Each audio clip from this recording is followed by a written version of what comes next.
ધીરે ધીરે બાળકો મોટા થવા લાગ્યા છે.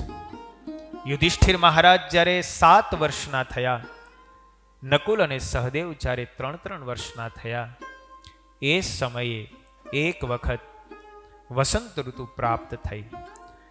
એ જંગલની અંદર સર્વત્ર વૃક્ષોની અંદર ફૂલો ફૂલી વેળા.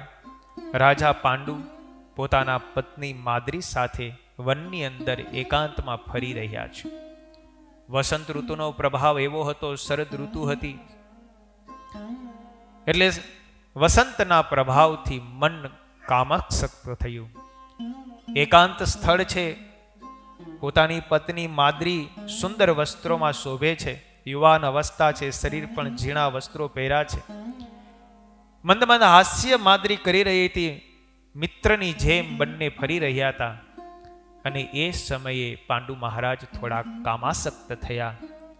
એકાંત સ્થળ, વસંતનો પ્રભાવ અને પોતાની જ પત્ની બાજુમાં હતી એટલે કામાસક્ત થઈ અને પાંડુ મહારાજે પોતાની પત્નીનો હાથ પકડ્યો.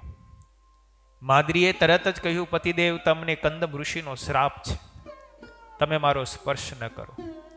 છતાં પણ એટલા બધા કામમાં આસક્ત થયેલા હતા, પાંડુ મહારાજે માદ્રીને છોડ્યા નહીં. મૈથુનાસક્તની અંદર આસક્ત થયા, પ્રવૃત્ત થયા અને એ સમયે જ ઋષિનો શ્રાપ લાગુ પડ્યો અને પાંડુ મહારાજનું મૃત્યુ થયું. મૃત્યુ થતાની સાથે જ માદ્રી રડવા લાગી. જોર જોરથી એ અવાજ સાંભળીને કુંતા પોતાના પુત્રોની સાથે ત્યાં દોડી આવી. માદ્રીએ તરત જ પોતાના સંતાનો હતા કુંતાને કહ્યું કે પુત્રોને ત્યાં રાખીને જ તમે અહીં આવો. પુત્રોને દૂર ઊભા રાખ્યા કુંતાએ. કુંતી પાંડુ મહારાજ પાસે આવ્યા. પાંડુ મહારાજ મૃત્યુ પામ્યા હતા. કુંતા પર ચોધાર આંસુએ પણ રડવા લાગી. માદ્રીએ કહ્યું, મેં મારા પતિદેવને, આપણા પતિને ના પાડી, છતાં પણ એટલા બધા કામમાં આસક્ત થયા. ના પાડવા છતાં પણ તેઓ રહી શક્યા નહીં. મારો સ્પર્શ કર્યો અને મૃત્યુ પામ્યા છે. આપણા પતિના મૃત્યુનું કારણ, આપણા વિધવા થવાનું કારણ કોઈ હોય તો હું જ છું. કુંતાએ કહ્યું, આમાં તારો કોઈ વાંક નથી. પાંડુ મહારાજનું મન વિચલિત થયું અને તારી ઉપર આસક્ત થયા. કુંતા માદ્રીએ કહ્યું કે મેં ના પાડી છતાં પણ તેઓ રહી શક્યા નહીં.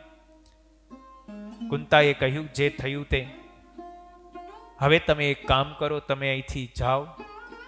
આ 5 સંતાનોને તમે સાચવો. હું પાંડુ મહારાજની પાછળ સતી થાઉં છું. કુંતાએ સતી થવાનો વિચાર કર્યો. માદ્રીએ કહ્યું, તમે મોટા છો, તમારે સતી થવાની જરૂર નથી. તમે મારા સંતાનો અને તમારા સંતાનોને સાચવજો. મારી ભૂલના કારણે મારા પતિદેવનું, આપણા પતિદેવનું મૃત્યુ થયું છે, માટે હું જ પાંડુ મહારાજની પાછળ સતી થઈશ.